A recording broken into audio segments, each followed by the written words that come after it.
Hello YouTube, this is Morgan, Airspeed Prime here with my next Naruto Shippuden episode review. My last Naruto Shippuden episode review, because this is for episode 500, the last episode of Naruto Shippuden before we move into Boruto The Next Generation, which is obviously starting not next week but the following week. So anyway, episode 500, Perfect Day for a Wedding Part 7, Message. Overall, I was pretty happy with this as, the final episode. It wasn't like the manga in that the last episode is chapter 700. I assume they may start Boruto off with that, or eventually show that Boruto, that chapter 700 moment at the start of Boruto somewhere.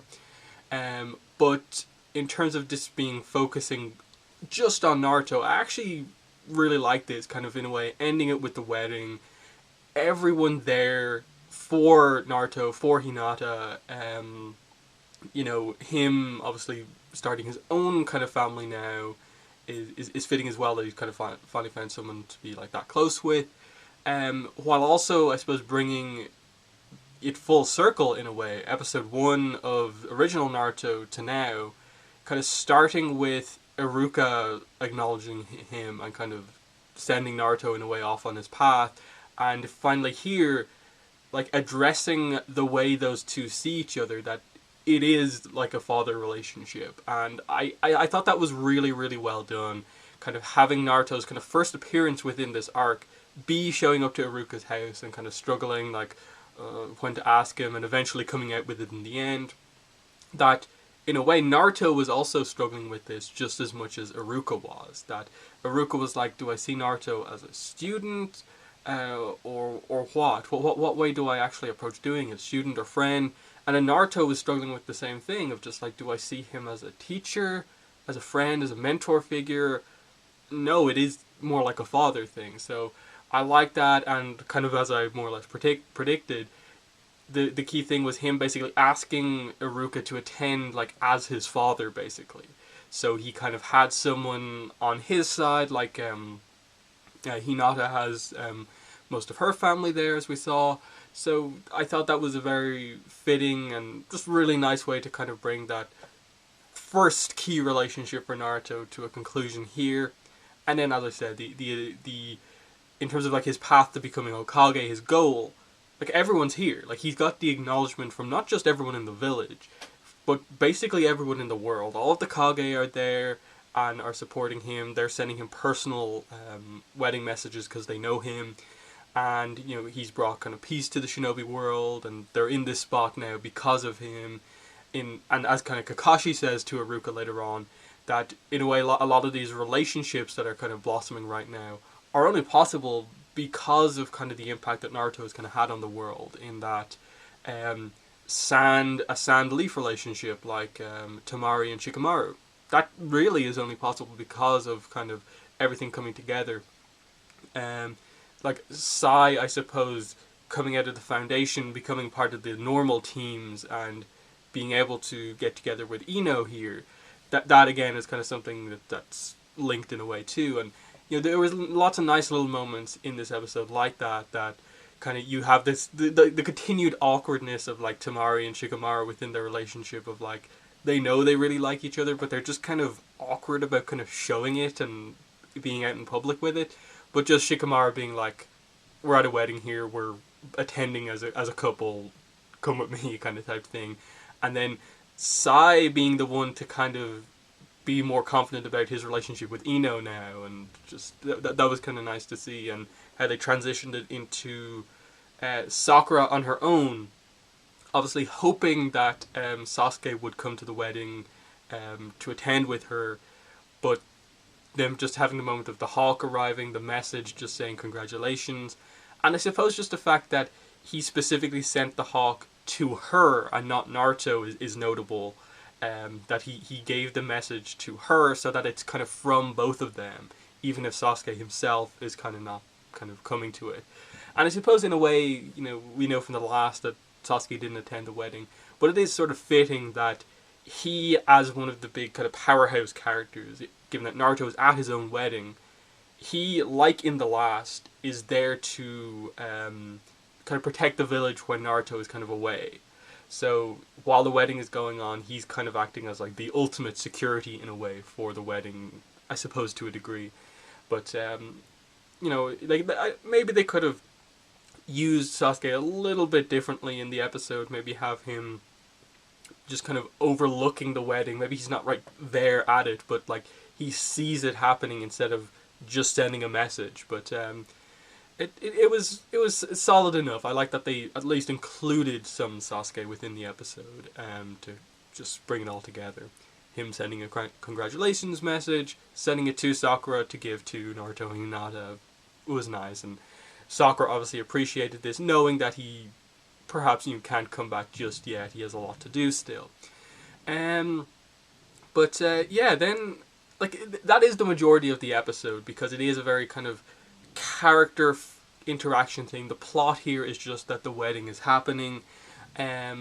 There again was some nice moments between like Iruka and Hinata, and I like how they had that moment after what happened last time, and Hinata further kind of seeing that like, yes, Naruto sees you as a father figure, and she could see within him that like he was struggling with it just as much as Iruka was, and now that she's interacting with Iruka a little bit more, she can see exactly why like it is this kind of father figure. The way kind of Iruka acts with Naruto, that like if he ever looks like he's about to do something wrong, he's like, no, you go apologize for this. That he inadvertently has always been acting like Naruto's father, even if they both hadn't fully realized that that's what the relationship had kind of become. And just seeing Hinata again laughing at kind of the lengths that Iruka is kind of taking it is nice. And the big moment, of course, of her kind of at the end kind of calling him father, I suppose, because it effectively is that type of relationship. But yeah, just that you know, little moments like him like wanting to give some money towards the wedding, given that he is the acting father figure, but Hinata saying like, no, like my family has it covered. We're the Hyuga clan. We can cover this. There's no need for you to kind of go overboard with this. You being there is enough. And then I suppose the really only last kind of thing to talk about is the kind of, I suppose, scene that we lead into the ending with just, I suppose, the final moments before they properly get married of Hinata kind of, I suppose, talking to Neji, you know, the spirit of Neji kind of out there somewhere, saying that she's about to get married. Her last kind of moment of just like, you know, will everything be all right? But she looks over at Naruto, her confidence kind of comes back, and she's happy. She knows this is the right thing, the right path she's taking.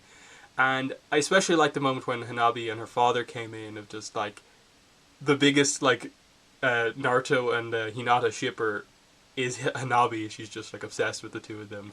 And then I actually liked what they did with Hiyashi, with the fact of just Hanabi saying, "Don't you think she looks beautiful on this day, like father?" And it being this moment of kind of him, in a way, like finally like accepting her in a way. It's already sort of happened to a degree, but I like that it for Hinata felt like an actual like notable moment for her. Just her father smiling, like saying, "Yes, you are kind of beautiful on this day," being there for her, supporting her. That's kind of what it's been at up to this point, that he's felt like she hasn't been in a way worthy of being the like heiress to the Hyuga clan, and she's at a point now where she's not that. Hanabi is. She's kind of given away that title to Hanabi, and she's kind of happy with where she is, but her father is happy that, you know, she's happy. So I did like that as a more kind of subtle moment, kind of referencing kind of where things have been and where they're going. But yeah, and then just them kind of holding hands, kind of walking out, I suppose, for the wedding to begin. Interesting way to end it. I probably would have preferred it if they had like extended it by like 10 seconds or something like that, where they actually walk out, they see everyone there at the wedding, and like everyone like claps, applauds. You kind of have that moment of like everyone acknowledges this. It's a big moment for Naruto, Hinata, and maybe end with the kiss, the wedding kiss or whatever. That's how like I would have preferred it. It felt just like they ran out of time just at the end, rather than like it being the really effective, like this is the final scene, just Naruto and Hinata walking into light hand in hand. I would have preferred the actual like final like wedding kiss as the kind of moment. But they didn't give it to us. It's not too big of an issue, but I think it's just to make the episode that extra little bit perfect. They could have done something along those lines. Um, but yeah, that's basically it. The whole episode.